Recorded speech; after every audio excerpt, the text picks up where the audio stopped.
question en fait de maître étrangère, parce que toutes les questions posées sont au cœur de ce que nous appelons désormais la nouvelle pensée africaine.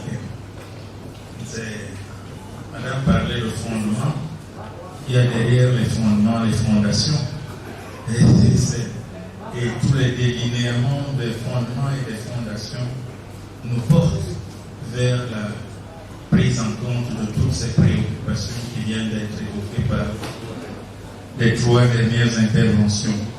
Culture africaine, sciences et religion, élévation de l'Afrique selon l'ordre divin, ou la question apparemment antinomique entre spiritualité et religion. Toutes ces questions ne sont qu'une seule et même question, la définition par une société de sa propre ligne de conduite.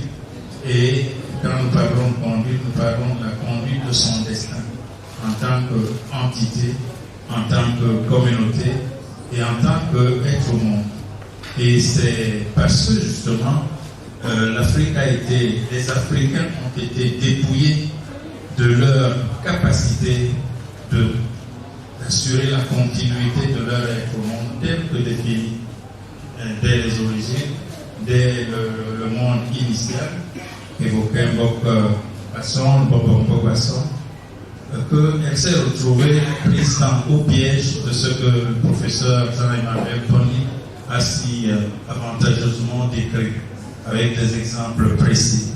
Nous sommes de véritables zombies, nous sommes de véritables spectres, des caisses de résonance de la pensée des autres et des tubes digestifs de la production industrielle, la production intellectuelle, de la production spirituelle, de ce que les autres ont voulu définir comme ligne et base de conduite et de construction de leur destin au monde.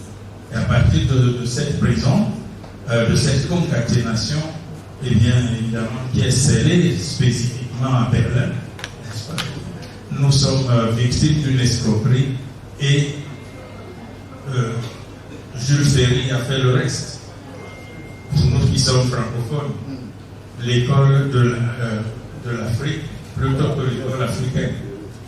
Et c'est à sortir de ce piège, de cette concaténation, que nous œuvrons au Cercle-Tola, précisément, pour fédérer non seulement les hommes et les femmes capables de porter la voix et de développer une vision, mais surtout les institutions qui sont si faibles que nous ne pouvons pas aujourd'hui, en nous isolant, développer les masses critiques nécessaires, n'est-ce pas, pour faire passer les velléités d'action vers une position globale de construction de la puissance que nous appelons de tous nos voeux.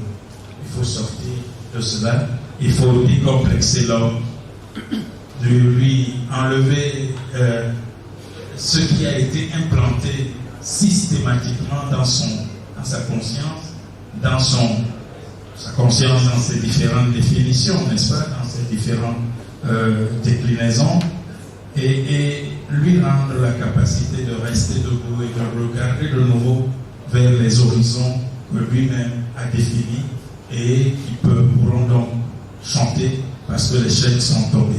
Merci. Merci, professeur.